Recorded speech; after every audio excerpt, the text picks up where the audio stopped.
going to talk a little bit about the Y-12 plant in Oak Ridge, but I do want to say the actions coming up in August in Kansas City gives, many of you have been in government facilities as their guest in the past, and you'll have a chance to do some comparison shopping on who has the best or the nicest jails or detention facilities.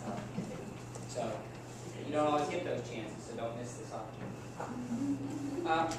As was mentioned earlier by Jay, the Y-12 nuclear weapons complex in Oak Ridge manufactures the secondary for nuclear weapons, and the secondary is made out of highly enriched uranium and beryllium and lithium deuteride and 63 other materials. Some of those may be as simple as adhesives, but they all count as pieces when we talk to them about how complicated the secondary is. We don't make as many parts as you. Currently, we are manufacturing secondaries for the life extension program that Jay talked about. And while the official line now with DOE is the life extension program extends the life for 30 to 60 years, back in 1998, when they first disclosed the life extension program in Oak Ridge, the site manager, assistant manager of the Y-12 plant said 100 to 120 years the new weapons will be reliable for that long. The idea of life extension is to take the old warhead, to take it out of the field and begin to dismantle it at the Tenn plant, and the secondary of it comes back to Oak Ridge to be either parts are either refurbished or they're replaced or they're modified in some way. In the course of doing ongoing surveillance of the weapons complex, even for those of us who would love for the weapons complex to be manufacturing zero tomorrow, the reality is they're going to, as long as there are bombs, they're going to continue a surveillance program and a surety program to make sure these weapons will function as designed. And we have from inside information from Maryville College and Lawrence Livermore that actually in order to do that program, they need to, because sometimes the testing is destructive, they need the capacity to manufacture between 5 and 11 warheads per year. Not 20, which is their current capacity at Los Alamos, not 80, which is the plan they have for the new uranium processing facility. So new components to replace the old ones in order to maintain the weapons stockpile so it doesn't deteriorate or degrade as we get rid of the weapons and move toward a world free of nuclear weapons. And which, of course, the way we're doing that is by building 3 new bomb production plants and almost doubling our investment in nuclear weapons over the next 10 years.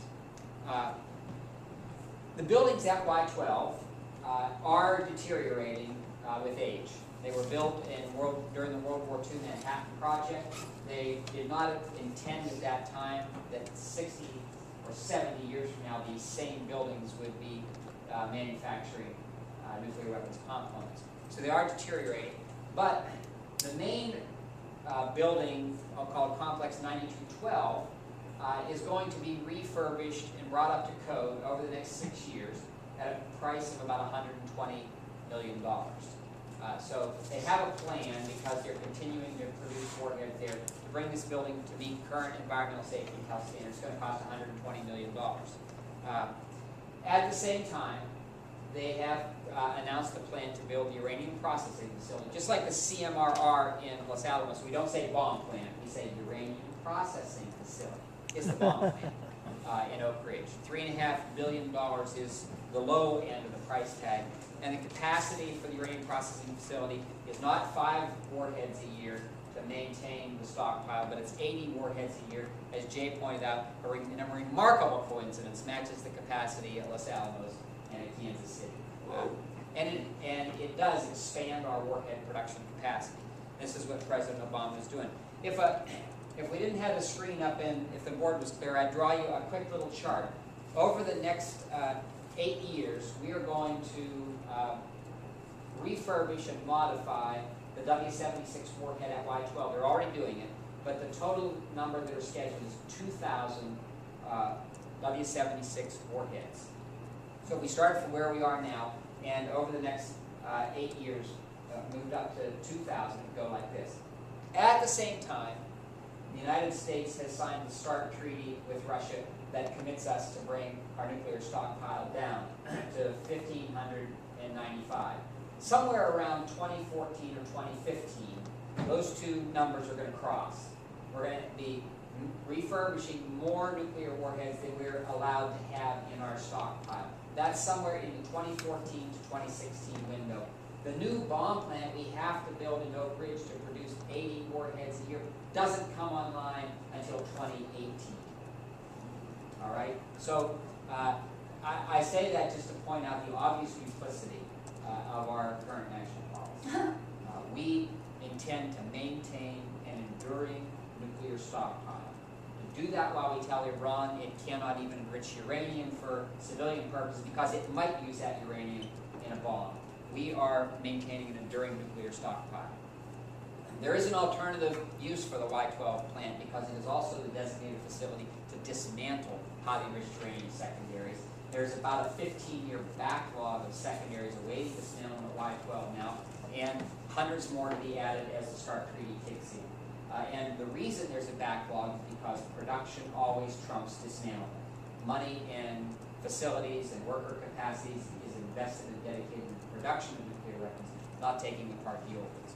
So the Oak Ridge Environmental Peace Alliance has suggested if you want to build something new in Oak Ridge, build what we need, build what moves us in the direction of meeting our treaty obligations under the Non-Proliferation Treaty and the START Treaty, build a dedicated dismantling facility that can do this work safely.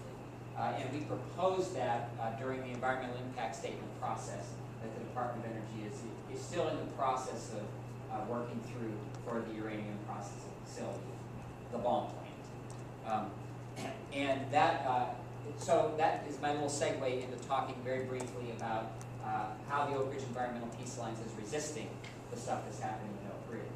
And as I mentioned this morning when I did the little piece, and many of you were there, so I won't go into detail, but we have always said use every tool in the toolbox. And so our resistance has taken the form of organizing, educating, organizing big turnouts at public hearings to oppose the bomb plant and getting media coverage for that so that other people become aware of that. And our resistance over the years has taken the form of serving on the advisory committees, the State Health Panel, EPA Advisory Committee, and things like that as well. But it's also clear that one of the ways in which we have an impact is when our resistance goes into the street.